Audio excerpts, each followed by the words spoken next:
I'm going to ask for help. So he went. So we're going to jump right into this. I'm Dr. Maria Kempinska. I am over the moon that I'm talking to Adam Bloom. Now, I have seen Adam perform over the years, and I hope that I was one of the first to actually see you perform on the larger sort of stage. And I don't know, because it was a long time ago. We had a mutual friend, didn't we? I think he said to me at Jongleurs. Oh, Justin. Yes. Yes, but you did. I want to say on the larger stage. My open spot at Battersea would have been 95, Yeah. and I was terrified. And John Mann, lovely guy, came up behind me and started massaging my shoulders because he could just understand that when you're new, it's a big gig. Yeah. And and Battersea, Battersea's was a great room, but if you're not in control of that room, like all big rooms, you can go under, right? So I had every reason to be nervous because when you've got 300 people on a Saturday night in a big room drinking, you've got to have major command of that room. But you did well. I did well, and then you had me at Camden doing a spot, and then I got in from there. Can I tell you a lovely, just as a tangent, a lovely story about Camden? My last ever open spot was at Camden, but I thought I was going back to do a paid 10. Oh, Uh, and then they said, no, no. So I thought I was going back to do another open spot. And they said, oh, no, this is paid. So I only found out that I was never doing an open spot again yeah. minutes before I went on stage. And just for people listening, when you do your last ever open spot, basically what that means is everyone in your industry is going to pay you forevermore. Yeah. And that's a big deal, right? That's your last ever working for nothing. But what's beautiful is it was he's Ricky Gervais's manager now. Duncan. Duncan. Duncan Hayes. Yeah. So Duncan said to me, "Oh no, no, this is paid," and my jaw dropped. And so it was a paid 10, yeah, but paid 10 still paid, right? Then of course from then you do a paid 20. So what's interesting about my last ever paid unpaid gig was I didn't know it was happening. How did it work for you on stage? What did that change then in your approach?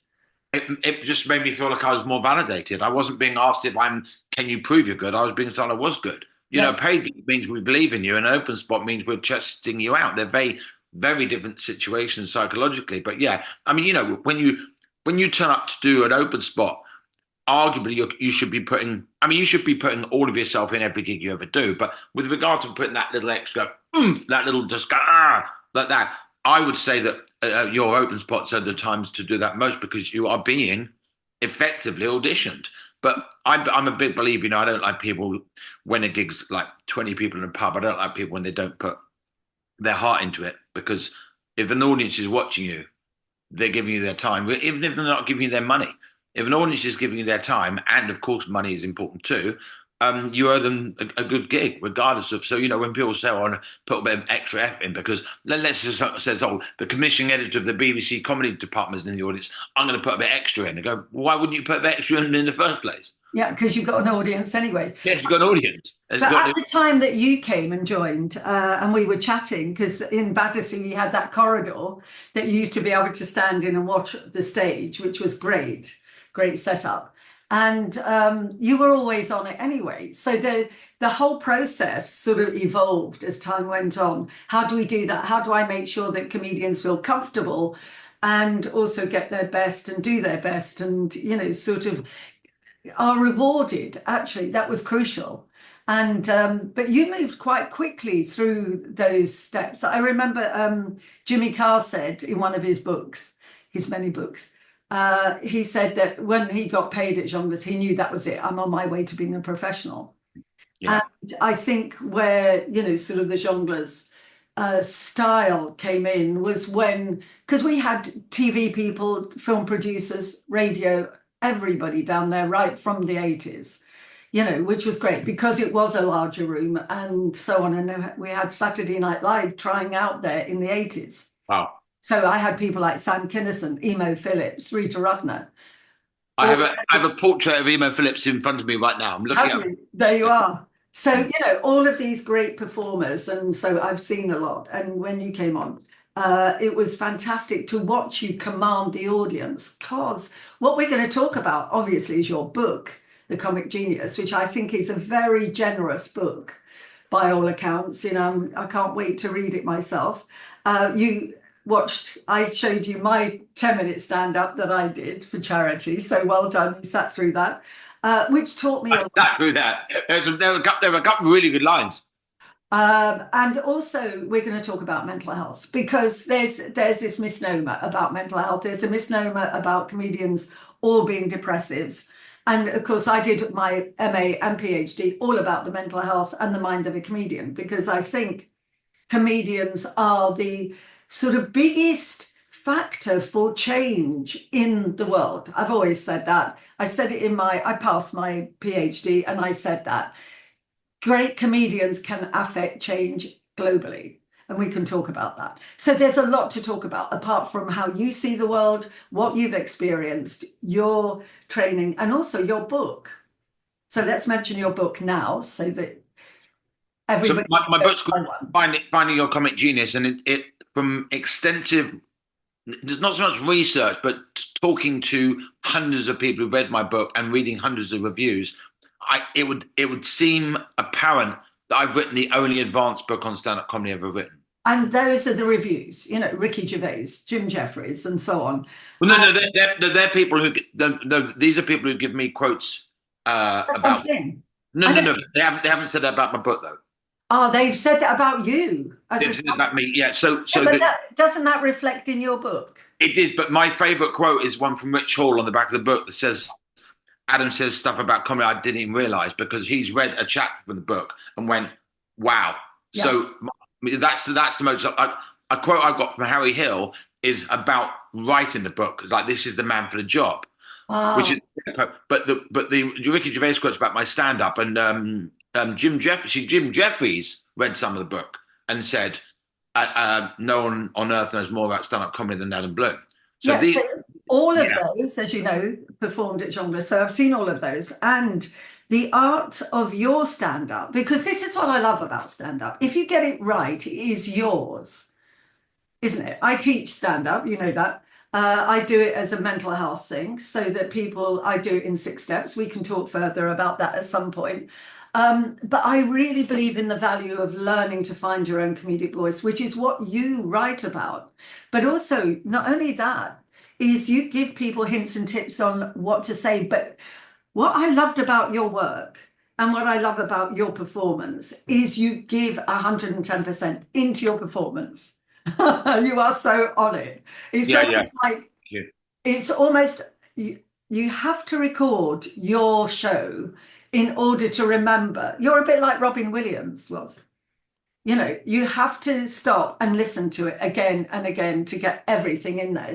Some people, we talked about Emo Phillips for a moment, so Emo used to be the antithesis to you. Slow, yeah. So and yet a major influence. And yet a major influence and a fantastic performer.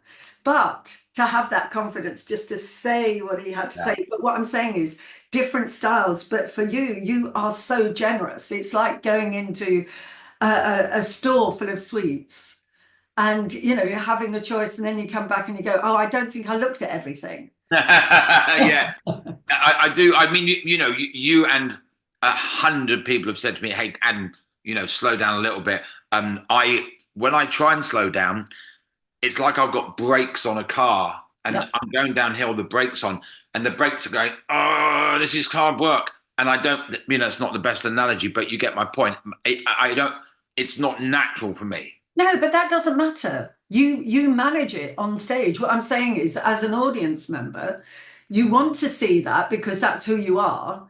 You don't need to slow down. People gather from that what they want, but they should also go back and look at it again, because they'll get so much more.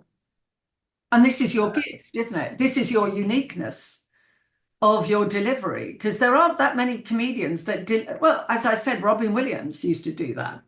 He used to say, oh my God, I've got to listen to you again. Right. I mean, I overdosed on Ben Elton when I was growing up. So for me, yeah, but Ben Elton again had a different style.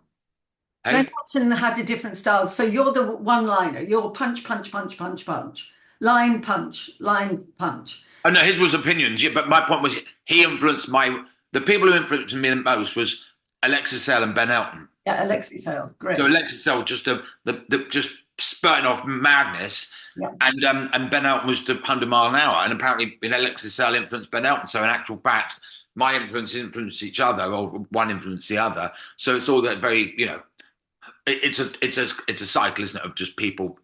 But Uh, what I notice about you, and I can say this to you because you're not going to admit it for yourself, this is your nature, is how brilliant your one-liners are.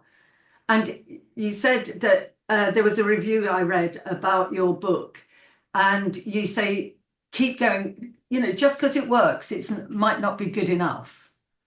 yeah, well, I've said to people, that joke of yours, that I think it's a little bit out of character, and they'll go, yeah, but it works. I go, yeah, but is it doing subtle damage to your audience's impression of who you are? You can win the battle, but not the war. And if I go on stage and I'm too hard on a heckle early on, the audience feels it was unjustified.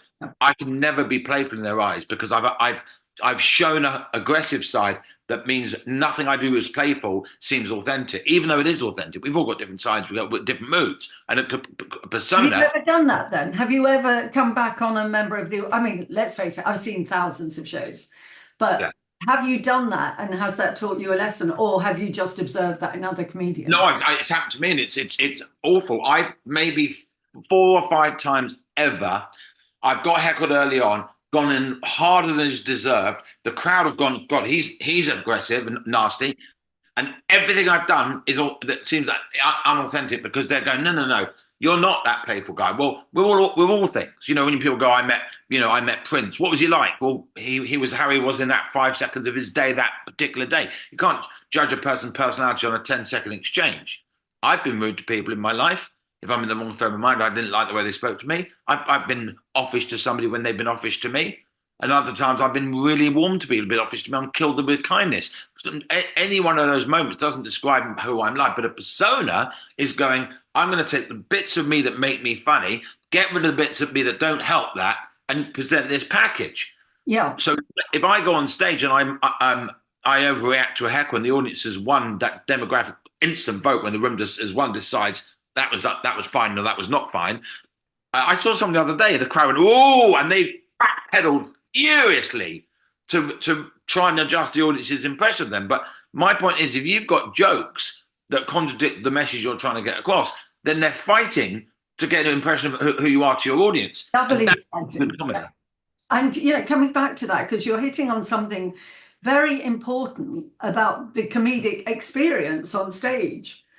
That is why it's such an art and a science. And people don't realize just what you deal with to be exceptional on stage. Right. I mean, beautiful. When I was new, I used to, suddenly watch. I mean, when Rich Hall came over, Yeah. oh my God. And I stood watching him at the Comedy Cafe in Old Street.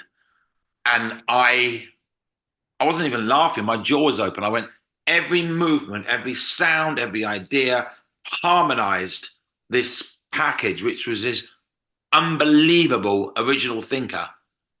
Just, I mean, Mo from The Simpsons is based on Mitchell. Yeah. And just this thing that everything aligned, everything aligned.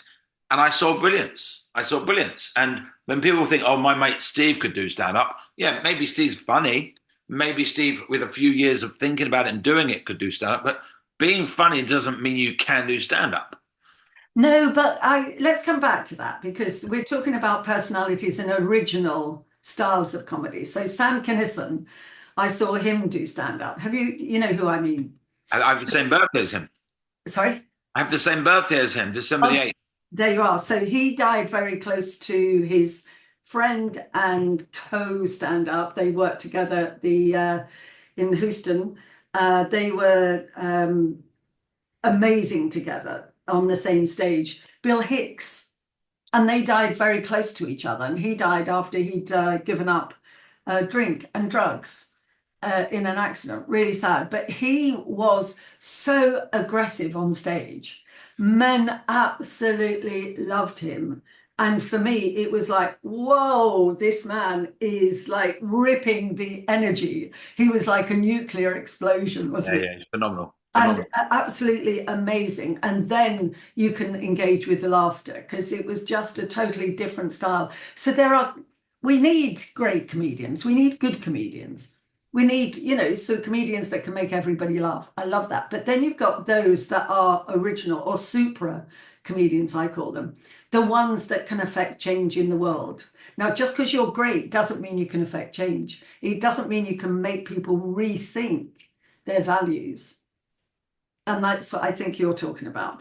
Think about who you are and what you're doing and how you actually align yourself, your persona, with your character on stage. But that is a gift and an art. And all great comedians, when I sort of was reviewing Chris Rock's work, he was like after the incident, when he was slapped at the Oscars, it took him a year before he gave a rebuttal to that because he wanted to work his materials through.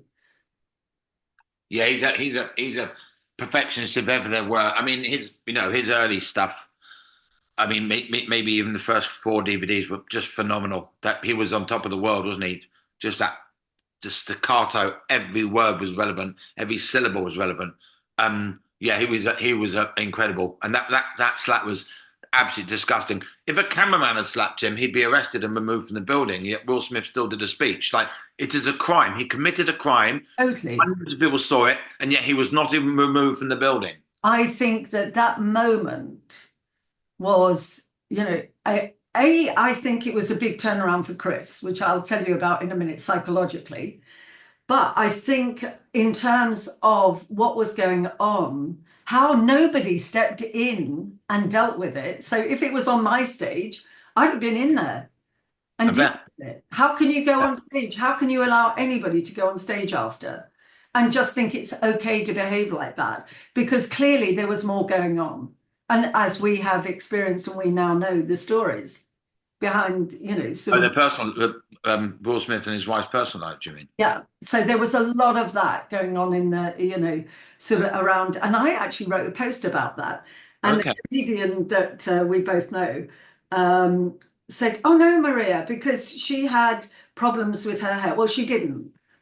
It wasn't a hair thing. She didn't have alopecia in that. It wasn't to do with alopecia. It was so much more. He was being cuckolded. And he was... What's the word? Cuckolded. What does that mean? Old-fashioned Shakespearean term. What does it mean?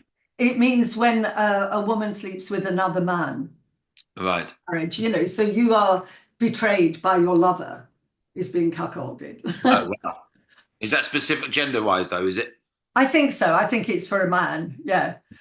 And but I think there was a lot of sexual tension going on there. Sexual in terms of who was sleeping with whom, sort of people wanting all that stuff, which came out afterwards. But for me, what was so amazing where Chris Rock, I elevated him into the stratosphere of the type of person he is, was because he handled that so brilliantly.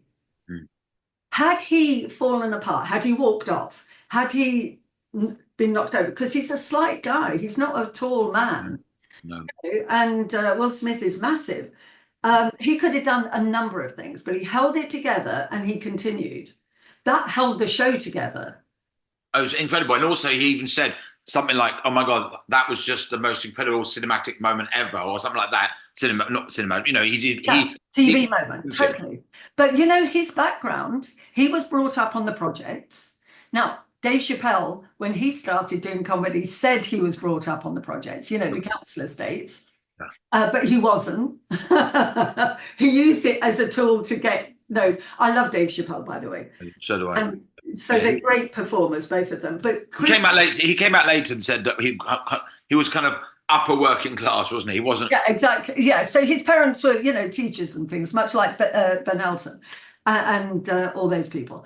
And I always find that a bit tricky. We'll come to that. But, what happened to him as a teenager? He was mercilessly bullied as a teenager, Chris Rock. And he was beaten up loads of times. Interesting, so was Elon Musk. But Chris Rock was always beaten up because he was tiny. So he couldn't get his own back. One day, he decided he was going to put a brick into his rucksack and beat the hell out of anybody that bullied him. That was his thinking, which we all understand. You're teenagers, you're getting bullied. It happens to girls, but less so, much more amongst men. It's, one of those things. Men beat the hell out of each other and then move on. Boys do. And he then decided, no, I can't do that. But here we are, all those years later, he's been dealing with being bullied all that time. It doesn't go away psychologically, those moments. So as a teenager, he was dealing with that. I'm too small to deal with this. These big bully boys, how are they dealing with it? How can I get through this? How do I respond? Do I respond aggressively? Am I going to be violent? And there he was in the public eye being slapped, bullied by a friend. If only he had a rucksack with a brick in it. Yeah, but he didn't. And the way he handled that, again, taught everybody that was watching, this is a real man. This is real human control. Yeah. Discipline. And when he said, keep my wife's name out your effing mouth, he went, okay, I will. Just took it in and went, okay. Very gracious. I don't think I'd have been that gracious. No, and I don't think there'll be many people that would be that gracious. But he, as a human being, which we all look to, don't we? We all look and say, well, how do they handle this? Because you're in the public eye. The Oscars, globally, you're in the public eye. But that moment propelled him into the stratosphere, as far as I'm concerned. Psychologically, not only for himself, it was almost like healing that circle for him. He may not feel that, but from my perspective as a psychotherapist as well, and somebody who's a psychologist, I watch that in people. How do you deal with those deep internal unresolved issues that you have? And there it was. He healed the circle for himself. And he stands out as a human being because he could have done had so many alternatives. As we've seen occasionally on the circuit, a comedian gets upset and he might come down to the audience and smack them. Doesn't happen often, but it's happened. Have you seen that? Yeah. I heard, I won't name names. I heard one comedian did it in Birmingham, but he had an anti-Semitic heckle that was quite extreme. So that's in one of it. I had someone come at me at the stage a couple of times. Did you? How did you handle it? What did you do? Well, one time was actually what's disgraceful. It was a member of staff heckled me, and I came back, as you do. Yeah, of course. Unfortunately, he buried his dad the day before. Oh. And the word dad was in this topic. Okay. So the other staff at the back room doing this to me, and the gig obviously a bit of an atmosphere after that. He went away, and then when the gig was over, the staff said, "Okay, he's ready to talk to you now." I think, "Okay, is he or not?" And then he came down and he bought me a drink and he hugged. He said, "So I just lost my mind. My dad buried my dad yesterday." So the closest I've been to being attacked on stage. I mean, he came running to the stage, and members of the audience came and protected me. Was actually a member of staff, which is disgusting. I mean, imagine if one of your bar staff came running at a comedian, having heckled the comedian. Totally. I was watching stand-up. My mother died on a Sunday, on a Wednesday, and I was doing the shows on a Friday and Saturday. And they were all about death, dying, mothers, relationships. And you've got to watch that. And there was a part of me that was thinking, should I be here? My mother's just died. I haven't had the funeral. I've got to work. Sure. How do I handle that? And it was almost, no, because this is life. It's like children at a funeral, and they laugh and they joke eventually and they run around. And yes, that's life. You've got to have that. You can't take it out on a comedian. No, he obviously got majorly triggered. But what was, I'm not going to use the word disgraceful because he was obviously suffering. But what was awful was that he heckled me. And I have every right to come back. That was bad, but I forgave him because he was grieving. It was fresh grief. But this is really important. I see this a lot in the States. The States, they do a lot of heckling, don't they? And they're quite in certain areas. And, you know, comedians, particularly in New York, they're fast, they're furious, they come back. Their comebacks are quite brutal. I remember seeing one of my first comedy clubs in New York. And this was, I think I just had jongleurs for about 3 years and I was out there. And this American was saying, "Where are you from? Where are you from?" You know, all that stuff. And I said, "From England." And she said, "Yeah, all you say in England is, 'I'm sorry, I'm sorry, I'm sorry.'" I said, "Yeah, that's to make up for you rude Americans." Do a big laugh.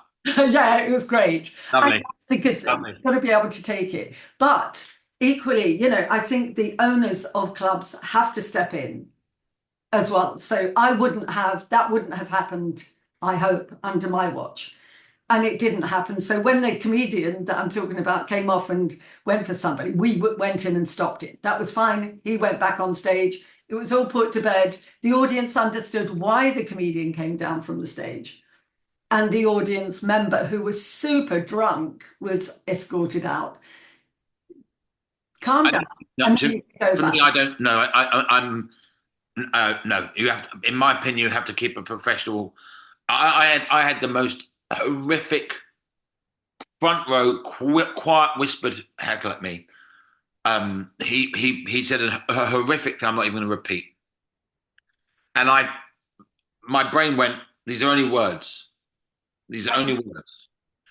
So I came back with a really good comeback, destroyed him, and then he did the same heckle 5 minutes later, whispering it to me, trying to get under my skin, so no one else could see it like that. This was a horrific thing to say. Yeah, totally. In my mind, no, I'm saying this was an unimaginable offence. And in my mind, I visualized whacking him around the head with a mic stand, and I just went, "These are only words. Did you? They're only words. They're words. There's a mouth moving and there's sounds coming out. If I didn't speak English, I wouldn't even know what they meant." And I just fantasized about hitting with a mic stand and carried on pretending I couldn't hear him and did my set. Um, if I told you what he'd said, you would probably say, "I can completely understand if you punched him." And this was an army gig where his authorities, he had been suspended for what he said. It was disgusting what he said. But my point is, it was the most professional moment of my 30 years because I just went, "They're just words. Keep going." So you just, did a Chris Rock moment. that was my Chris Rock moment, I suppose. But the point is that when I'm not judging this comedian who going into it. But when you say it is a professional performance, and therefore, if it's a professional performance, you have to be professional in all aspects. I used to lose my temper on stage. Do you know, as a new comedian, I used to lose my temper on stage if I had a bad gig. Did you? What, at the end of the set? Yeah, happened twice as a new comedian. No. At the moment the gig started to wobble, Yeah. if the audience turned on me, I would explode. I mean, it was like a psycho rage. Okay. I mean, it was You'd probably stay in the audience. You'd have a go. "Why aren't you laughing? Why aren't you engaged?" no, it wouldn't be "why don't you laugh?" It would be more like I would be angry at their contempt for me. I would never see the irony that there's a person doing a comedy performance and is freaking out. But my fuse was so short. Yeah. And I'm the same person. I've got less testosterone as a 53-year-old man than I did as a 23-year-old man. But the point is that I've learned to the exact opposite of that, and that is this is a performance. This is a performance. I'm at work, so I don't think there's anything someone could say to me that would make me go into the audience and punch them. No.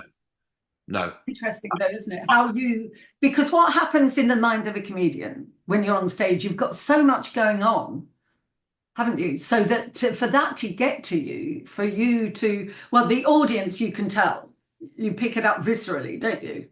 Yes. What's going on with them, and you hope that they are going to enjoy. How much so, and also you've got all your words you've got to remember in the order, what pleases them, but do you change it around as well according to the response you get? It's not so much according to the response. It's according to the mood, in the energy in the air. So I don't go, "Oh, they're not enjoying this stuff, I'll do that stuff," because I'm not there to please. An artist doesn't go, what do they want? An artist goes, this is what I'm going to do, and I'm going to make them to get into it. There'd be Yeah. no Harry Hill if we all gave our audiences what they want.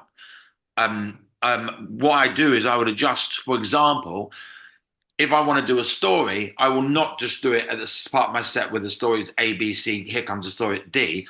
I wait till the mood is right, so I've got the full focus and let's say there's a stag night in. You've had many, many stag nights. There's 15 men dressed as Smurfs, and they're not focused. Well, I'm not going to tell a story 3 minutes in about getting mugged in Manchester. However, I'll go on and go bang, bang, bang, bang, short bits. So if the attention span's short, I'm on to the next bit. It doesn't matter. They missed a joke. Okay, I got that one.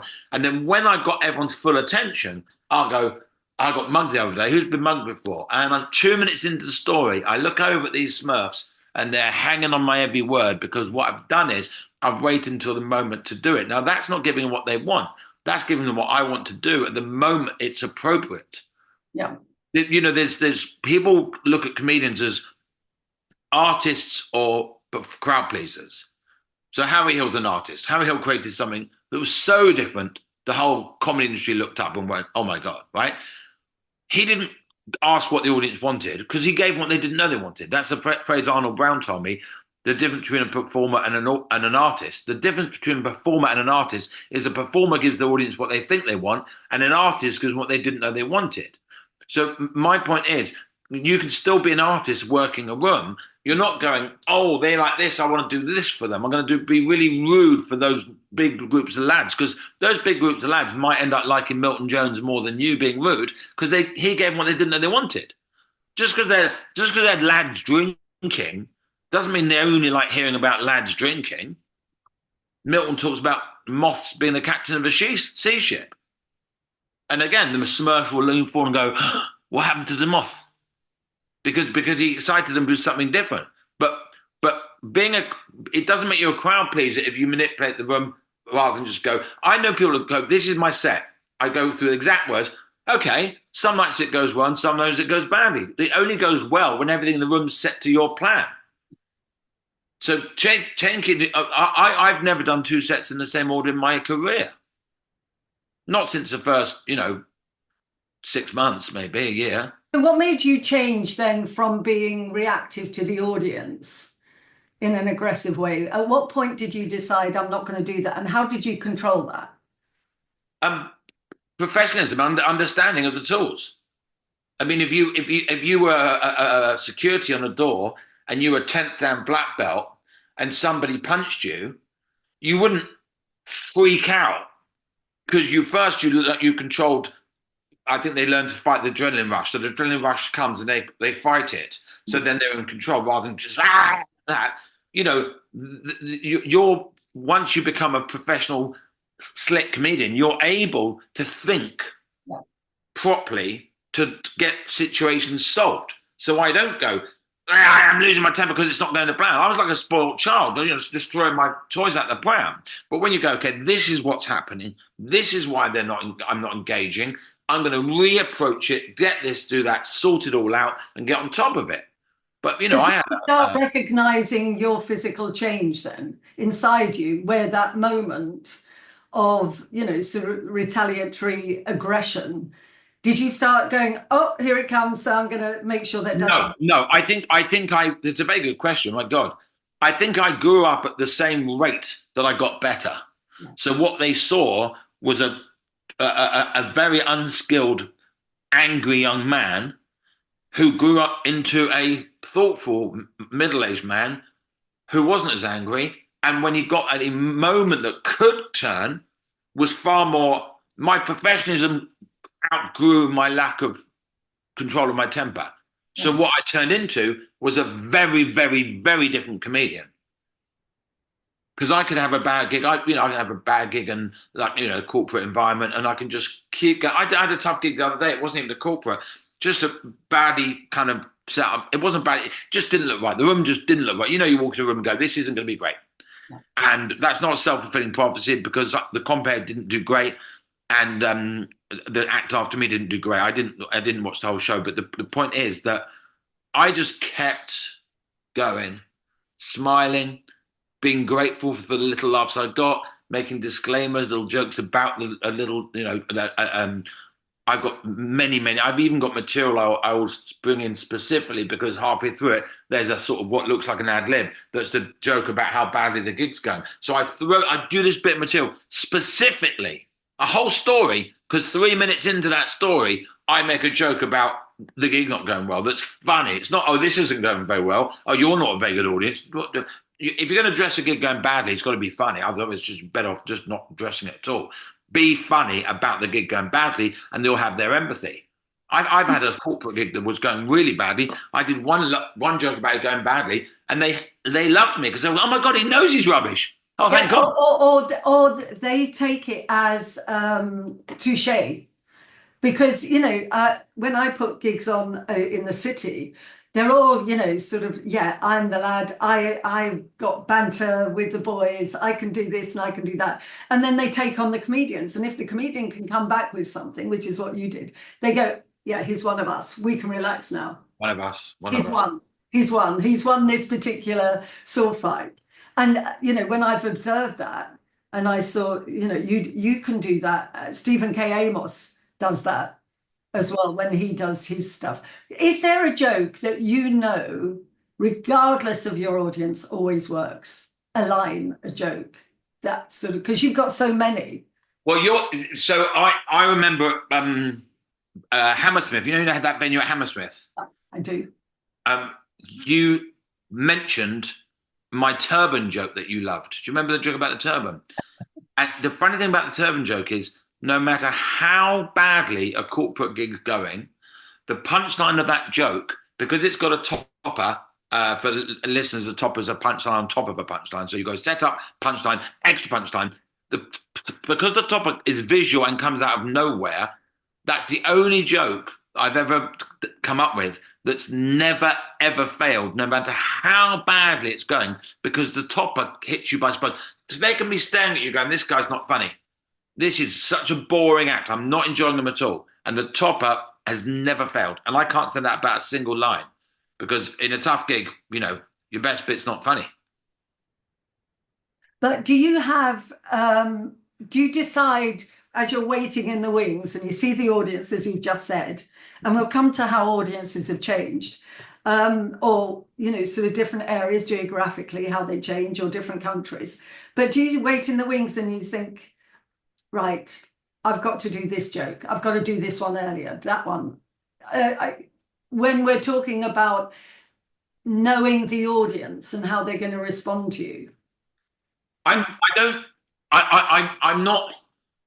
don't walk in a room and go, these people are old, therefore this, or these people are young. I'm going by the energy in the room during my gig. So no. Okay. I don't go, obviously if I'm in East London, I'll do my joke about Cockneys because it's about them and they go, oh my God, that's true. What a lovely observation. But obviously if I'm in East London, I'll do my Cockney joke. But that's I don't go, these people want this, so I'm going to do that for them. That's the antithesis to what I do. You do you. Look, if I turn up to a country club and there are loads of women in their 70s, I might think, I would imagine swearing's not a thing. I'm going to respect you by not swearing. But artistically, I still do my thing. But you're not one of those people, are you? You're not one of those. I swear a little bit, but I'm not much. No, and I can very easily. If you came up to me 3 minutes before I went on and said, Adam, can you do me a favour? My mum's in. Can you just not swear tonight? I really appreciate it. A switch can go, okay, fine, done. But there was always a time when we did cruises and there was a theatre setting. I'd say, no swearing on the theatre setting, but then they asked for a club to be ported. Yeah, sure. You went to. And you can do what you want. So that was after the watershed, as they called it. Yes. That's great. I heard about those gigs. But my point is, not swearing is a detail. My package of what I am selling is the same wherever I go because that's the brand. Yeah. And that my brand is, like you said, having a uniqueness. My brand's my brand. And I remember doing a corporate event in Holland and I said, will the audience be wearing suits? And they said, yes. I said, would you like me to wear a suit? And he went, no, you do you. Yeah. You do your thing. Your art is your art. And I thought, that was a really laid back Dutch thing. And I mean, actually, the Dutch are actually very Germanic in many ways. That you be on time. This is when it starts. You have to be by the stage door at 10 to. No, you have to be there now. They're not smoking weed all day. And that's the tourists, right? However, when he said, "Oh, you wear what you wear," I thought, "Isn't that great?" Because if the Rolling Stones do a Royal Variety performance, they'll dress like the Rolling Stones. Yeah, they don't wear a suit. They don't. Yeah, the Queen's there with a crown on, but they're not putting a crown on for the Queen. That's a bad example. They're not dressed like the Queen. They're dressing as they do. I'm correct me if I'm wrong. Um. So yeah. So when he said that, I remember thinking that was really cool. Um. But the point I'm making is that a product is a product, and therefore I don't walk into a room and do a different type of act because I think that's what that room wants. I'm me. I talked to Otis Cannelloni. I went out for a pint with Otis Cannelloni last night, and I was saying that I went to the corporate event where they said to me, "Do you know how you got this gig?" And I said, "Yeah, that my agent sent clips of 3 or 4 people, and you picked the one you wanted." And they said, "No, that's not what happened. We showed our whole company a clip of 6 people, and they voted, and you came first." Now, this isn't a boast. I might have come first by 1 point. Who knows? The point I'm making is they could never turn around to the agent and go, "We didn't like that comedian," because the biggest amount of people voted. And I thought, that's a stroke of genius. I won a competition I didn't know I had been entered in. Yeah, but you did. No, let me explain what I'm going to say when I sort of say this. What I love about the comedy circuit, and I loved it right from the word go, and still love it today. And when I put on comedians, I still do the same thing, is because it's so democratic. Everybody votes in a way because Yeah, they, absolutely. Every 20 seconds as well. Your yeah, audience. No, but yes. go on. No, but coming, you're quite right. And I always do that when I sort of do corporate gigs. You give people an opportunity to choose who they are. But the whole of the world of stand-up is like that. It is about the only democratic meritocracy. It is the meritocracy. But Maria, my point about that corporate event is I've done so many corporates where they're looking at me thinking you're not right for this gig, and I'm just saying when an entire room of people, for a start, I walk on stage, they've all seen my face before. I actually send at some corporate events, I send a video of myself and say, "Can you send it to every one of your guests, please?" With a note saying a handwritten type note for me saying, "Thank," a hand typed, you know what I mean, a personal message saying, "I'm looking forward to performing at your event." My point is, I walked on stage at a birthday party the other day. There's age ranges 6 to 70, and everyone in that room, or predominantly, looked over and went, "Oh, there's that bloke who we saw a clip of." Obviously, I didn't repeat any of the material in the clip. So that award thing was a room of people going, not only do we know him, the majority of us. Yeah. Well, that's what happens when you're famous. Yeah, but sure. But my point is, when you do a corporate event, it's only one person or a committee of 4 who've chosen you, and the other 96 aren't enjoying you. No, I get that totally because I've spoken to people, and they sort of might say to me, who shall I put on? And I'll make a suggestion, and they'll choose somebody else because they are on television in Right. some game show or something because they're famous. Sure. And they'll put them on, and I said, "Well, how was the gig?" And they say it was terrible. They bombed. And you say, "Well, yes, because you've got to know the people that can actually do the performance. Just because you're good on a game show doesn't mean that they can do a whole set." When I do a charity gig, often on a Monday night at the Comedy Store, the biggest name often has the toughest gig because they're not match fit. They're not gigging every night. I might have been at the Comedy Store that weekend and done four shows. The weekend before the Monday, I'm standing on the stage Saturday, Sunday. So only 48 hours later, standing holding the same microphone on the same stage that I just done 4 gigs at. I'm match fit because I'm gigging every night. So when do you lose that? When do you lose? I don't know. So when I have 2 weeks off holiday, my first gig back, I'm a bit twitched. Like, oh my god, is it? You just say words? Is that it? No, nothing. No, just words. You realize how vulnerable you are. The only time outside of COVID, the longest break I've had outside of COVID was 2 weeks. But COVID was 5 months. Yeah, gosh. So my break, it was, we were looking at, what was that, 4 years ago? So 26 years as a comedian, my longest break was 2 weeks. And then suddenly my longest break's 5 months. I mean, that's a colossal difference, right? But my point about the when did you lose that? I don't know. When COVID ended, it was such a treat to get on stage again. I mean, talk about being in a sweet shop. I was like, this is, I'd have paid £1,000 to do that gig. If the option was paid to do that gig or not gig for another 5 months, I'd have paid £1,000 to go on that stage. The reward was colossal. The sense of the rush for your body as you. Tell me the feeling that you have when you do, let's talk about the optimum gig, the best gig that you do. Okay, so just one thing, because I didn't answer your question. I don't know when the time is when you start to not be on form, but I was talking to a very well-known comedian who had had a break of a few years, and I watched him gig, and he was a force of nature before, and he wasn't, and I wondered if he knew, and he said to me, "I know that I'm hitting about 40% at the moment." Well, Frank Skinner did that once, and he'd been away from the circuit. I think he'd been on television. You know how people are snapped up for television so quickly and they forget the circuit. Not because they are, not because they don't want to do the circuit. They were just busy.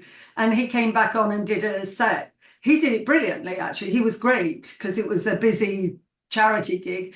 And then he rushed off stage and rushed out. And I caught him on the way out and said, that was great, blah, blah, blah. He said, oh my God, was it? I haven't performed for so long. So he couldn't register what the feedback was at that So, moment. right. So the thing is with COVID was that because no one had gigged for 5 months outside of Zoom gigs, we were all back. So it wasn't like I was. If I didn't gig for 5 months and everyone in the dressing room was backstage who'd been gigging every 5 nights a week for months, I would have been terrified No, because they're all match fit and I wouldn't be.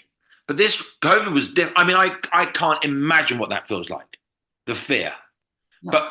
But when COVID was different because I'm backstage with four people who hadn't been for 5 months going, this is amazing. Listen to the sound of those people, the buzz.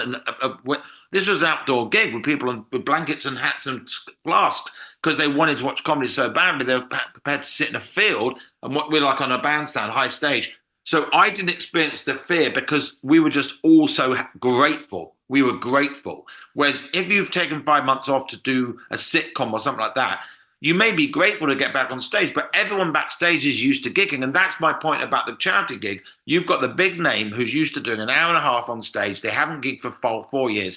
Everyone's doing 20-minute sets all week. And then they're metronome slower. They walk on stage and go, oh, so I've got this new girlfriend and we're getting on well, but let me explain what it's like. No, they're two punchlines down now. The metronome in the room's like, no, you haven't been funny yet because club comedy is very punchy and people are hitting you hard.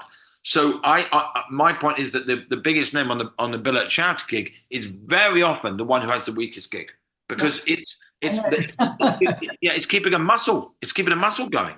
And What does it feel like? Give me that sensation of when you are doing a gig and it is the best. well, you feel so the best the best time is when you had maybe like 5 days, 6 days of that gig. So I wasn't well last weekend. I had a little bit of a bug, and I I didn't work. So my gig tomorrow is in Southend, and I probably won't have performed for 8 to 9 days, which is a lot for me. A lot. That's a lot. So if the gig in Southend tomorrow is good and has a great reputation, um, the buzz I will get if it goes to plan will be an immense sense of being understood and connecting with people. Mm. It's just that feeling of your thoughts and feelings aligned. You've got a funny idea, you want to say this funny idea, people go, that's funny, I love it. So they're excited by your excitement. And my persona is excitable, as you know, but Ema Phillips is looking all lost and confused, but he's still excited in his head when the audience, the man behind the persona, this extreme, ridiculous character, is excited when they love what he says, and you feel a harmony between you and a room full of strangers, and it's immense. And in actual fact, Ross McGran, who runs the club tomorrow, he had a gig during when lockdown eased and we could do this distance gigs outdoors. It was all freezing cold, freezing cold. I mean, you've got a coat on seconds before you go on stage. I might even gigged in a coat because it was so cold.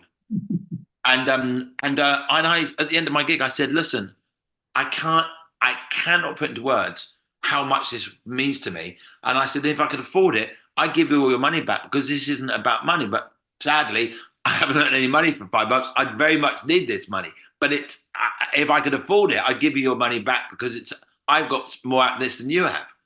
You know, the feeling of being indoors for 5 months and suddenly getting on stage and a room of people, it is a junkie getting their fix, having been going cold turkey for a while." I spoke to a comedian that you'll know as well, and he said, it's the only place in my life where I do something right. Oh, yeah, you can't see who that is. Well, Sean Mayo said it. Oh, well, I know and love Sean. I think he's hitting it on the head. But specifically for him, if you're listening, Sean, I love you very much. But yeah, Sean is an amazing, amazing writer, performer. And I think there's so many people, that's why I wanted to do this interview. Not that you're not recognized. There are so many comedians that are not given the time of day that they deserve. And all the ones that deserve to make it have made it, but there's room for others, I think. yeah, Sean. I mean, Sean. There's a club called the Comedy Bunker in oh god, um, oh my god, where is it? In the Pinner area, that part of the world. Um, and Joel Sanders, who ran it, he said to come and do the whole night. He'd let you do the whole night, something like an hour and 45 minutes. And that's a massive deal at the time that I could fill that space. And he said Sean Mio did it, did an hour and a half, hour and 40, came back a year later, didn't repeat a word of it, did another hour and a half. I know, but you're both similar in that way. No, but at that time I think he was the most prolific comedian on the circuit. I mean, Sean, I remember talking to him in the bar and I can't remember what the subject was. And he said, "Oh yeah, this is how you should do it." And he edited it, made it into a gag then and there. And I don't know what his process was. Oh no, he's a machine. He's a machine. Amazing. Just an amazing mind, so fast. But same as you. At what point then in your performance did you realize this is me? This is my persona. This is my style. This is my brand, Adam Blue. 3 years in. 3 years in. When I found my mischievous clown, when I realised that it was actually Sean Muir was the first person to say my material was mischievous and my persona was the harmony between the two. Sean, funny, what a coincidence, was the first person 7 years in New Zealand. He said, "You're mischievous," and I didn't know that, but I found it without using that word consciously. Maybe 3 years in, yeah, you're just honing. But yeah, 3 years in. When I started being a bit more colourful in my clothes and smiling more. I remember Mark Mayer in Hong Kong in '97, the same year, said, "Can you smile more?" And I thought, you know what you're talking about. I'm the edgy guy. But in actual fact, it was the best advice I ever got. I didn't take it. So it was, I know I didn't take it at that moment. No, what I ended up doing, I mean, maybe it's subconsciously gone, but I didn't go to the next stage and go, "I'm going to smile more tomorrow." I remember thinking, you don't know what you're talking about. But actual fact, Mark was tapping into something very significant, which was the glee in my material can come across in my face when I'm sharing my joy of the idea I'm presenting to you. Yeah, but not all comedians can do that, can they? Because some people just don't win over the audience because they've got a certain look about them and the audience just doesn't warm to them. Well, I mean, Sean Mio, his persona is he looks down his nose at his audience, and it's a very, very, very strong persona. It's very funny, in my opinion. But that's a guy who he doesn't have natural warmth as a person. His persona is he's exaggerated his own lack of warmth, and that's funny. But that's a brilliant, brilliant thing. I see comedians try and be suave. I mean, there was a whole load of Eddie Izzard impersonators when I was new, and they go, "No, so what else?" I think it doesn't work for you because it's not you. It's unauthentic. You're copying your favorite comedian, which we all do at the beginning. That's how I was ranting like Ben Elton. But the point is that once you're a year in, 2 years in, You've got to shed your skin and find your own thing because So what kept you going then?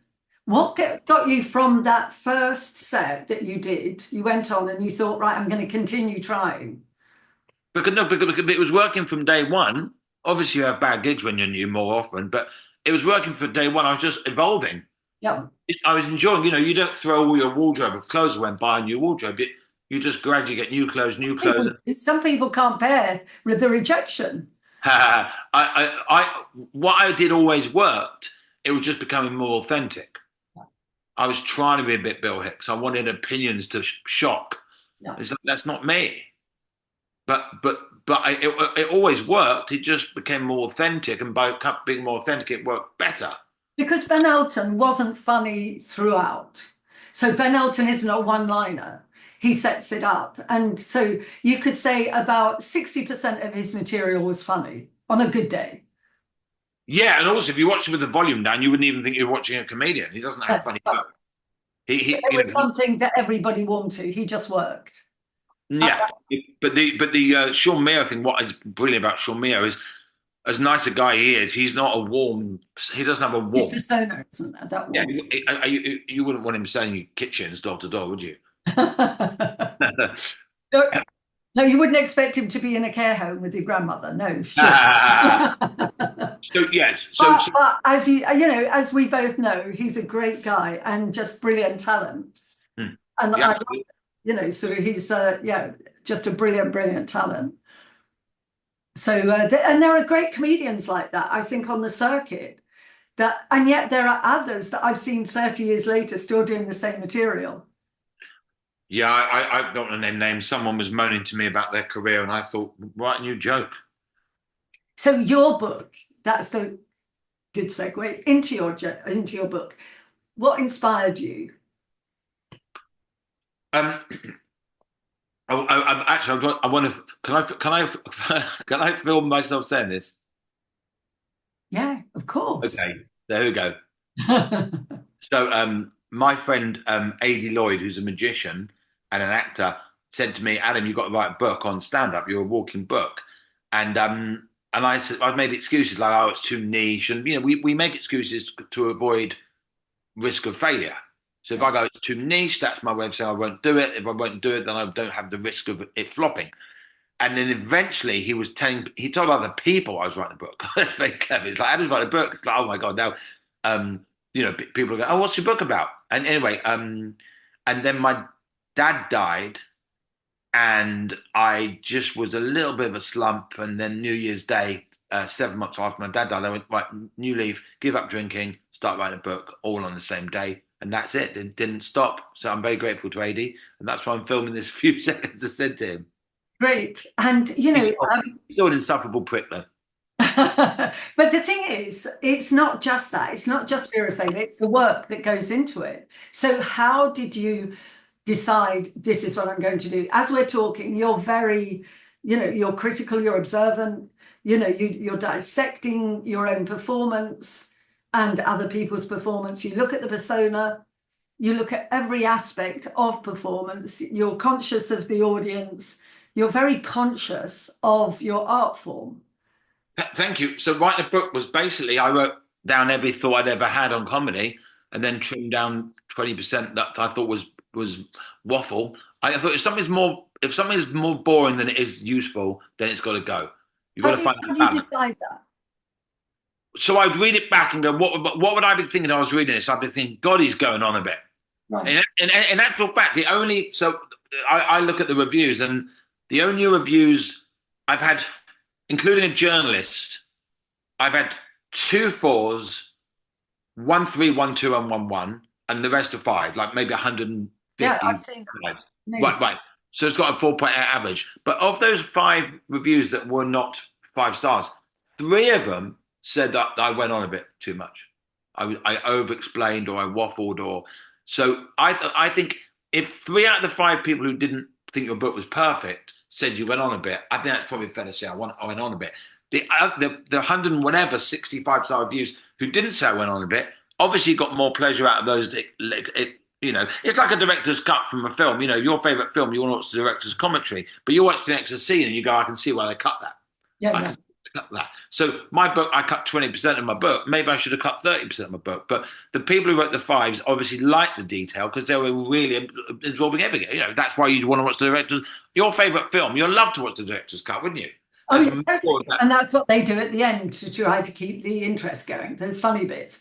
But you did that and you do it and you did your own editing.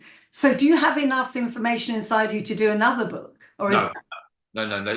There is no sequel. Anne Frank is more likely to come out the sequel than me. that you are? No, not a chance. It's everything I know. Um, I mean, I tell you why it's quite easy to write because there were a lot of things I'd said in Car Journeys anyway. So it was, yeah. So I was just saying, I thought it was very exciting, and I hope this inspires people to write book. Is as you're saying everything you know, you have new realizations. Yeah, totally. Right. So I went to write down a bullet point list of three things that have to happen rhythmically for something to work, a certain type of repetition of words in a punchline. And I realized a fourth one. And that was like an E equals MC squared moment for me. Obviously, not, it wasn't profound. It's not going to change the world. But I realized rhythmically a fourth thing has to happen. And I only thought there were three. So I got better at understanding the things I knew best as I wrote them down. And what better place to be having an idea than when you're writing about that idea? So You know, do you, when you were, say you were talking in the car, coming back from a gig, talking to, times, yeah. when you do that, or you talk to other comedians, Yeah. what is what's the response like from other comedians when you talk to them like this about work, about their work, about what you can offer, what you can suggest? Are they responsive? Are they grateful?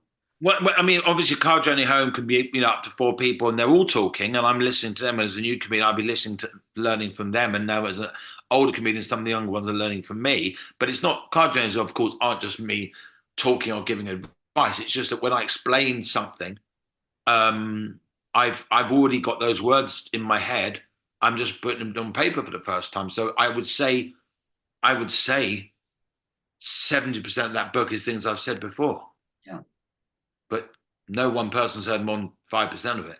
But I mean, I've sat with comedians, during gigs, or if they're doing corporate gigs or Christmas gigs when there's a lot of gigs on and they're all talking. And it's just one of the best, most treasured moments when you're sitting with a lot of comedians and they're all talking about different things. I love those moments.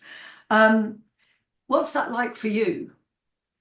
Well, I find it very rewarding if I'm in a car journey and I tell somebody why I think a joke of theirs could be changed or moved or reworded slightly. When I articulate for 15 minutes exactly why I believe something, and they listen and go, "I didn't see it that way." That's kind of the kind of thing that made me think AD was right that I should write a book, because when people with a similar experience as me go, "Oh yeah, I hadn't thought of it that way," that's a sign that you're seeing things differently enough for it to be worth you writing a book. So I've had 3 Radio 4 series. I've done 8 Edinburgh shows. My book is my proudest achievement Why is that? because I absolutely nailed it. I absolutely nailed it. I wanted to communicate thousands of thoughts, and it's 100,000 word book. I wanted to communicate 1,000 thoughts, and I think I nailed every single one. And the reason I'm saying that is because when I read the reviews, that pages long, as in on a phone, that whole you have to scroll. There are a few reviews. Sorry, pages. There are a few reviews that are a whole smartphone screen long. And when I read those, or even the half-page ones, which is still a lot of text for a review, right? I realized that I achieved exactly what I wanted to achieve. So it'd be like in a cinema, Quentin Tarantino watching a screening of his film with the audience not knowing it's him there, and them going at the right time, and screaming at the right time, and laughing at the right time, and crying at the right time. And when the reviews started coming in, I got very emotional very quickly. I remember where I was standing when the first review came in, and reading it and going, "Oh my God, they get it. They get what I wanted to communicate." Does it validate you and your inner thoughts? Because you are like a Gatling gun on stage. You're so fast. That's what I'm saying about Robin Williams when he did it. I've watched his, I didn't actually see him live, but he was so fast and the thoughts come in and it's almost, can I get on to the next one? But everyone is tied up in a bow. You've done it, you've done the punchline, and now you're moving on. And So, now you're moving on again. well, so writing a book was because that's obviously they read it at their speed. Um, it's such a different process because I'm typing and then people read it. I'm not there, but I'm in their heads when they read it. And when having the chance to edit and rewrite and tweak and cut and move around, it's a bit like when you're preparing an Edinburgh show, you do 7 or 8 previews and each one tweaks and changes and you change the order. But I spent 8 months doing that with one book. Um, if anyone's listening to this and feels there's a book in them, I'd just say it is the most rewarding feeling. This is how rewarding it is writing a book. When I submitted my PDF to Amazon KDP, which is Kindle Direct Publishing, when I pressed send, I got a sinking feeling because I didn't have a project anymore. Right, yes, yes. That, you'd have thought that would be the, oh my God, it's up. No, Yeah, I know. my baby off to school. Yeah, I send my kids off. Yeah, but you're still writing, aren't you? You still write. Yeah, but I didn't have a book to write anymore. No, no. And I knew as everything, like, when Ben Elton finishes a novel, he starts the next novel. That's how prolific his mind is. Yeah. I wrote a book, there's everything I know. By the way, I've updated it, I've tweaked it. You can update it. Self-publishing on Kindle, they're print to order. They don't print 1,000 so books. it's great for you to keep it updated. If I spot a typo, I update it. I talked about Sean Locke. I said the last update was, I said a good example of someone who breaks this, I put in inverted commas, rule, because there are no rules, was Sean Locke. And of course, Sean Locke's in the past because he died, sadly, but a good example is Sean Locke, right? A good example of someone who broke this rule, broke past tense because he died, but was Sean Locke doesn't make sense. It is Sean Locke. He wasn't an example, he is an example. So 1 year in, 30 months in, I realized I talked about a good example was Sean Locke. I changed it to is. And the next 2 hours later, anyone who buys that book gets the update version. My book's like Cabbage Patch Dolls. They're no two alike. Oh, that was great. So how does your temperament, we talked about your own sort of mental health state. There's that, everybody says to me, oh, Maria, aren't all comedians depressives? And I say, no, they're not. No. It's a mindless stereotype. Yeah, and it is sort of, or the trickster, the trickster, the myth, the archetype of the trickster, that is the disruptor. I say, well, it depends on the context. But how do you see, how is your mental health and how does that affect your work? Has it helped it? Has it hindered it? So I got diagnosed with bipolar 9 years ago, and I'm sure you know a lot about this topic. So I'm got hypomania. So there's hyper, manic, and then you're above that. And was that? Yes, go on. Well, so I'm the lowest end. There's three states of bipolar. Yeah, and I'm the lowest of the three. So I'm, the hypermanic. I read that 8% of hypermanic people commit suicide. 8%. That's what I read. That's a shocking thought. Yeah. But I'm the lowest of the three. So therefore, I think I'm most functioning, if there's a word, if you could use the word functioning, because my highs and lows, they are quite extreme. I do take mood stabilizers to stop me getting too excited or too down. But if you read the Wikipedia page on hypomania, so hypo, as you know, is less than Latin, is Latin, right? Yes. But anyway, hypo is lots, hypo is less. Hypo does sound like, it sounds too similar, doesn't it? Hypomanic and hypermanic. There needs to be, I think there should be. There should be, yes, because they're different, yeah. But anyway, yeah. Okay, so anyway, so if you read the Wikipedia page on hypomania, it sounds like a review of one of my shows. No. A burst of fast talking, flights of imagination. But how did it affect? Because that's the difference. I mean, now the DSM, which is the diagnostic manual, which started in America. I was just talking to a doctor who is trying to get something called the suicide crisis syndrome as a medical definition on the DSM, which is where all psychiatrists and insurers go. And we were talking about what are the definitions for that. You mentioned suicide, and you said the hypomaniacs or the manics are the ones that predominantly take their own lives, because taking their own lives is done in a moment. It's not done in the way that they say. They often talk about suicide ideation. When people think about it, it doesn't mean that they actually will take their lives. They've just thought about it. But those that do take their lives are in crisis. Something precipitates that. It is a relationship that's gone to pieces and they find no way out. A financial disaster. Something extreme happens to them, or all of it at once, where they feel there's no way out and this is the way out. And very often it's impulsive. And they say that those people that have thrown themselves off Golden Bridge in America, which is the regular spot, I think they've put netting up there now.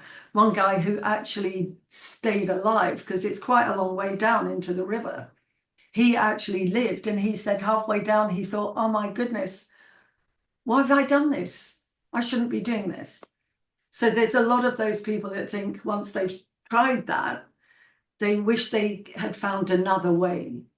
So that deals with something that's very sensitive. And, I work a lot with people that are suicidal, and I work with men's groups to focus them and direct and help them over those difficult times. That's great. Do you know what? I thought to make about comedy suddenly, but I actually had a bit about the rush as you're going down being so good it makes you realize that life's good. And you've pretty much described, not obviously it wasn't the rush that made it, was the time you had to think about it. Yeah. But you've almost acted out a bit I used to do like 25 years ago. But yet, wow, I'd love to know. God Almighty, you could do a play set in someone's mind in the time it took them to jump off a bridge to landing in the sea. Yeah, because that in itself, isn't it? I mean, we don't have the models. So whenever I do my work, I do something with Brentford Football Club, by the way. So they have a wellness centre. So I do that. And I've got another series that I do 6 weeks to stand up, or 6 steps to stand up, which I'll talk to you about at some point. But it's more, so people can find something humorous. They change the perspective on something that has actually, pained them. They're ashamed of, or, we're all full of it.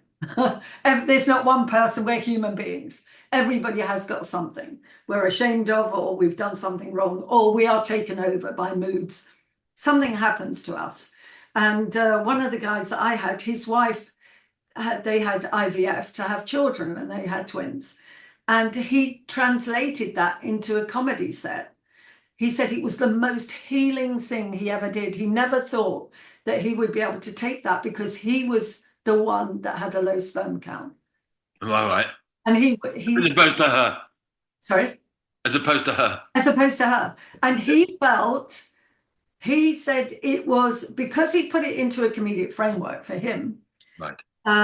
He found it healing because he could talk about it in that manner, which is what I wrote my PhD about, is how do you then cushion something that you find so intensely painful when you're ready, because everybody has to find the right time, that you can put into words. And how do you do that? Do you ever take the pain that you feel? Do you ever talk about being manic depressive? And I did. So when I booked a show, a room at Edinburgh this year, I had, I suppose, most of the hour I wanted to do, and I decided to write about bipolar, and it's my favorite bit of material at the moment by far. That bit in my set, when I get to that bit, part of me was like, yeah, here's the bit, because it's really heartfelt and it doesn't get any smaller laughs. When people go serious stuff, it can often dip. It gets the big laugh. So I'm talking about a really personal subject, and I've worked out, again, you're always learning. I've worked out how to bring the topic in without the audience recoiling. Took about 7 gigs before I realized something has to be done, because 50% of the time the audience would recoil. So I kind of have a 50% success rate. So I worked out a way of stopping the audience feeling uncomfortable, and I brought the topic up. And then once that happened, it flew. And I you know, you're improvising around your own material each night, so it's growing and growing and growing. So the most rewarding thing creatively I've done in years outside of the book is talk about my mental health. Yeah, very, very, very rewarding. Because there's lots of comedians that talk about their cancer, or their relationship with their dad. Who is it? Dave Baddiel took his dad on tour with him, and it's sort of to heal the relationship and things. And there's a lot more of that type of thing going on. How do you feel? Do you think you'll ever get tired of that subject and then you'll go, no, I don't want to talk about that anymore? I mean, it's only one routine, so it would be a case of am I not selling that routine as much anymore? You know, when a bit's new and working, it's very exciting because you get to that bit. It's like a new relationship. You know, your sex life is at its peak because when you meet up, you can't believe you're with each other. We're together. Let's go and have fun. So the point is that your relationship with new material. So it's not the topic; it'll be that bit. Okay. Whether I could talk about it another way, I don't know. But I'm very much enjoying doing that bit, and the excitement is partly because of the topic. So you're right; it is part of the topic, but it's also having new material working is the biggest buzz. And do people come and talk to you about it afterwards? No, strangely not. Oh, they don't. No, Yeah. strangely not. Good question. I mean, in all fairness, I don't really hang around after gigs, so they don't get much of a chance. You're quite speedy. I, I watched a clip of Sam Kinison the other day, and he said, "I'm single." He goes, "With an act like this, you don't mingle after shows." Yeah, quite. You don't get line, do you? I think, he's such a loss. Him and Bill Hicks, we were saying, sort of they died quite close to each other, but the Houston Outlaws, they were. That's what they called themselves. Were they friends then? Yeah, they worked on the same stage in the same club in Houston. Even on the same night? Yeah. Wow, Can imagine you that. imagine that? But Well, to me, they were two sides of the same coin, if you like. yeah, but and of course their styles were so different, weren't That's what they? I mean. So it was like, but nevertheless, They for them had the mess. to die within 18 months of each other. But Bill died of cancer. Sam died. This is, I don't know what you can call it. It's so sad that he had given up drugs and sex. Not sex, drugs and alcohol. He'd married one of the twins that he'd had a relationship with. He decided, or they had all decided, that this is the right woman for him. And he became sober. He was driving from, I think, LA up to Las Vegas. And there was a drunk in a car that smashed into his car. And he was sober after all this time.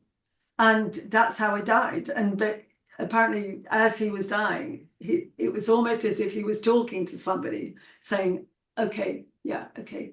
So it's almost as if it was a recognition. But to be killed by a drunk and he'd given up drink was just. Yeah. Did you see the interview with his? Because you obviously know a lot about him, more than me. But did you see the interview with his brother about that? No, tell me. Well, his brother described the bit when he looked up and went, "Oh, yeah, okay, all Yeah. right, okay." And he said it was like God needed him up there. Yes, I agree with that because he was so. I don't know if there's a comedian like him actually now because he was so big, so loved. I mean, he was full of coke in the early days. That's what he did. But his whole thing about relationships was crazy. And I remember I just got married and I saw him saying, he did that routine where he puts the microphone in the mouth and he screams in the mouth. And he said, that is the look of a man who's just got married. And I thought, oh my God, is this a warning? Oh, it's a massive warning. It was crazy, but he was so right. He almost evoked certain emotions that were so extreme in people, which was great fun. And he was just reckless and good fun, but brilliant at the same time. And in his overcoat. So if anyone doesn't know Sam Kinison, go on YouTube and look up Rodney Dangerfield, Sam Kinison. It's Kinison, isn't it? Excellent, yeah. Rodney Dangerfield, he did 2 appearances on it. I thought it was interesting. The first one, he looks like a businessman just going to work with a coat on and a tie and suit. And then the second one looks like got a bandana on. Yeah, I know. Because He used to have a band. No, no, no. But I'm saying on the Rodney Dangerfield show, the first time he has a suit, and the Yeah, and second the time second he's got time. bandana, the image couldn't be more different. I know, but what I'm saying is he became into his own. The Americans loved him, and the British loved Bill Hicks. So Bill Hicks wasn't on Dangerfield until just before he died, I saw that. because he I saw was that performance. He didn't light up the room either. no, It, but he was his mother sort of almost insisted that he should go on, and but his material was all about Kennedy and the killing of Kennedy. So he was much more philosophic, mm. Bill Hicks, and Kinnison was there, just telling everybody as it is. He's much more American, basically, Kinnison was.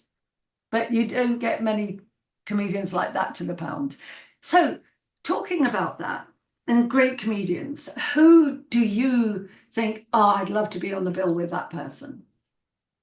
um, I mean, when Sean Locke was on the circuit, it was always a privilege to be on a bill with him. And Just for Laughs in 2001, there was a British show, and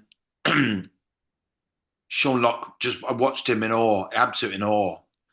And then he said he enjoyed my set, and I remember thinking, well, that's kind of all that matters now. When Sean Locke says he enjoyed you, then that means more than any journalist. Um, um, so when I used to get on the bill with Sean Locke, BBC stand-up show recording, Just for Laughs, or whatever club, or doing an open spot, and him being on the bill and me being the open spot. In fact, the gig I got in at the Comedy Store with, so that was my second last open spot. Mhm. Um, Sean Locke and Harry Hill were on the same bill. Phil Jupitus was comping. Jenny Cloud just won the Perry Award. It's a ridiculous bill, right? Amazing. I'm in a dressing room with these people. Yeah. And I'm just looking and Harry Hill's the reason I did it. Sean Locke was my favorite comedian. So I'm in the room with my inspiration and my favorite. I mean, Harry Hill's still one of my favorites. My God, he's phenomenal talent. But being, just that I'm not worthy feeling, but the thrill of going, I'm not worthy, but it's happening. I'm on a bill with Sean Locke. Yeah, Harry Hill, Sean Locke. How much of that I'm not worthy feeling still exists within you then? Clearly none. I don't think so. I think you try to you're very accommodating. I don't think you could have written your book had you not been accommodating. No, I mean, God, probably going to come across incredibly conceited. I mean, I went to see Neil Hamburger. I don't know if you've heard of him. He's my favorite comedian. He's a character comedian from the States. And I watched him do an hour recently, and I met him afterwards. It's the fourth time I see him live. It's the first time I've bothered to go and meet him. I thought, okay, I'm going to risk it. I'll meet my hero. And if I was on a bill with him, yeah, I'd be like, wow, I can't believe. But I don't think he does clubs. He does one man shows. But so there are people still. Um, Dave Chappelle, but these people don't do club gigs. There's no one in a club that I feel like, oh wow, I'm on a bill with them. No, but And let's talk about audiences and the state of comedy, not comedy, the form that comedy is being forced to take.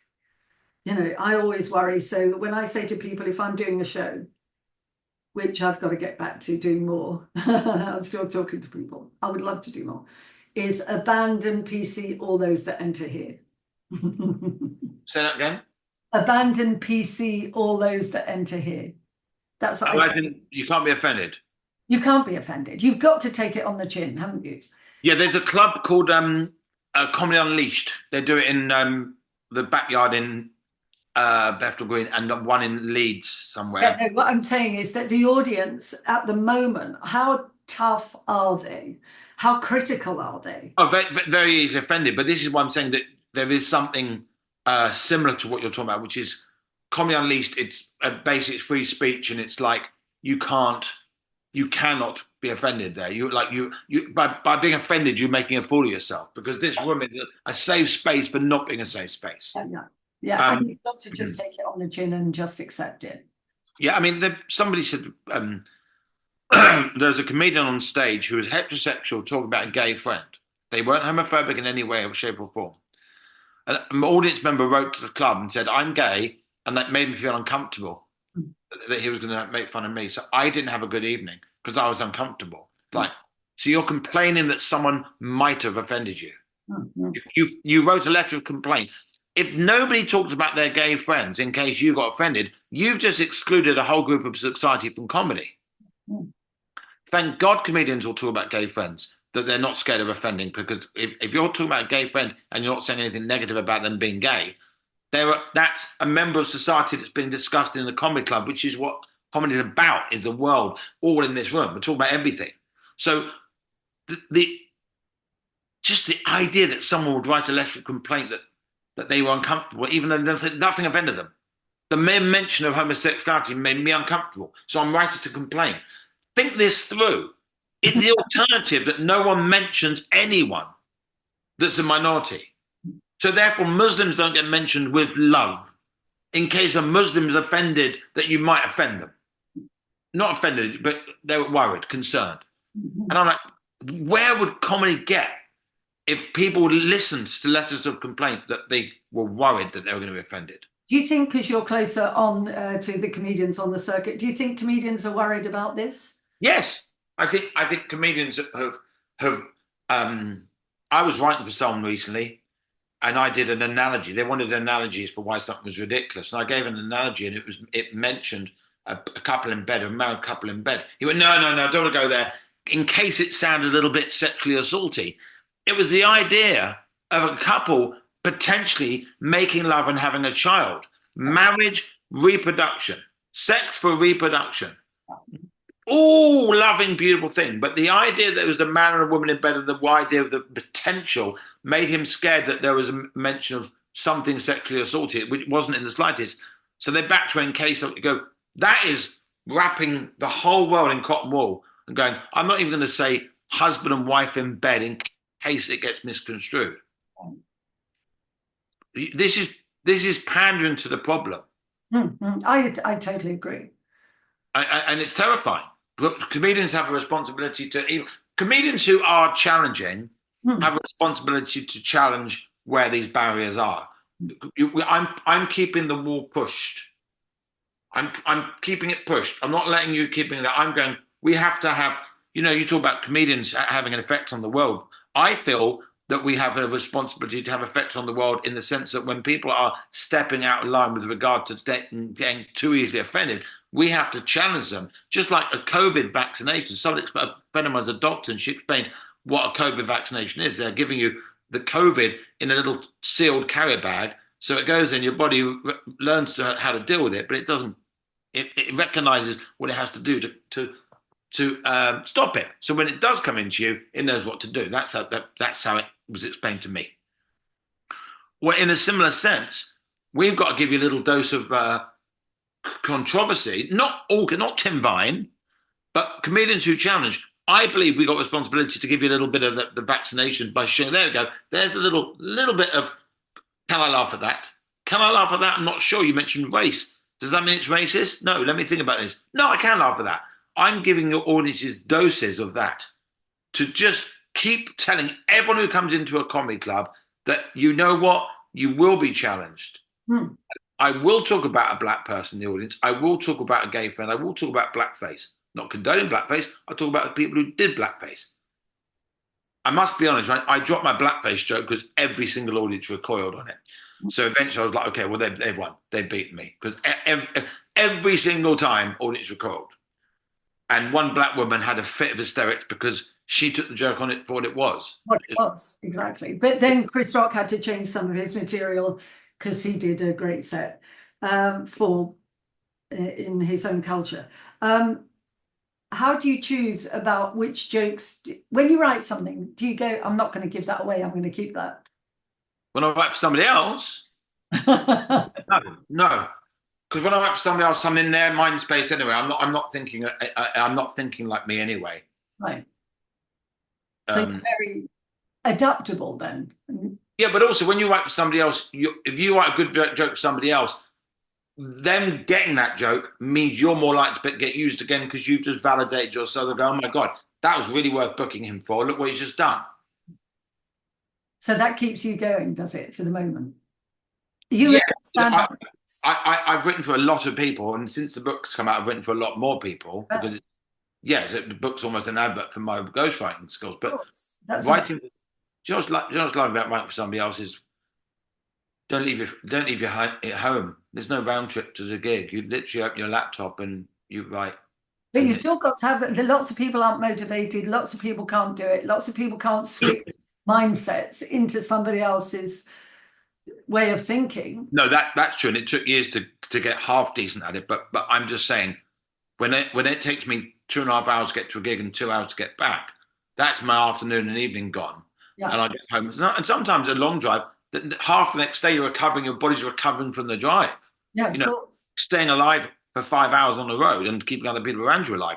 So when you just open your laptop, have a coffee, and sit and type and go. Also, when there's no deadline for a job, I can just do it when I feel inspired. So you talk about, not feeling inspired. I just close my laptop and go out for coffee and then go, oh, I feel inspired now and start again. So, writing in a writer's room with somebody is hard, but writing when you've got 2 days to do a 4 hour job, no, that's all right. You wait till you feel in the mood. So, and now we're going to sort of wrap up, although I'm sure we'll have another one of these conversations. It's great talking to you. And Likewise. especially about comedy, of course, and your mindset and how you do it. Are we ever going to see you now doing your hour and a half on the big stage? That's what I want to bring to people, great comedians who they haven't, that the world hasn't seen.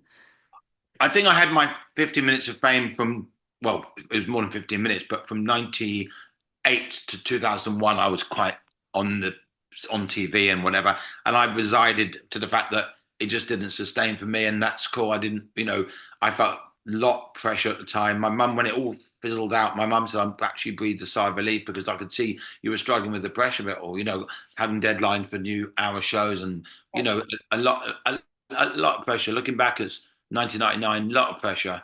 And so kind of when it fizzled out, I've kind of accepted now. I'm a comedian's comedian. I've also got a book out. I also write for people. I'm happy gigging. I don't think you're going to see the 1 hour and a half show on a big stage in the West End. And you know what? I'm fine with that. Absolutely fine with that. You have something that you're thinking, right, I still want to do XXX next in the world of comedy and Well, person. the thing is, you see, like gigging at all. If a packed room of people in a pub are enjoying what I'm doing, then I'm happy. You know, Yes. I need more people to see my. Of course, it's Edinburgh's nice. The last night in Edinburgh, I sold out. It's an 80-seater venue, and I sold out one night. And I'm in the day, I'll be selling out, 170-seater with extra shows every night from day one. But those days aren't the same. Those are gone. But when I had 80 people in to see me, they've got a ticket with Alan Bloom on it, and they've actually gone for the break. I'm going to go and see him.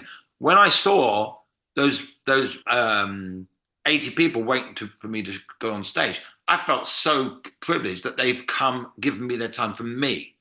That is a special thing, rather than they went to a club and happened to enjoy you. But the bottom line is, when they're watching when you're on, whether it's 20 minutes in a club, they don't know who you are, or an hour in a theatre, they've come to see you. What matters is that I'm doing my thing. That connection is happening. So more money's great, more fans is great, but what matters to me is making a living, doing what I love. That's enough. Fantastic. Thanks, Adam. Great talking to you. That was an hour and a half. Wow. And well worth it. It was just brilliant. I'm just going to put it on pause.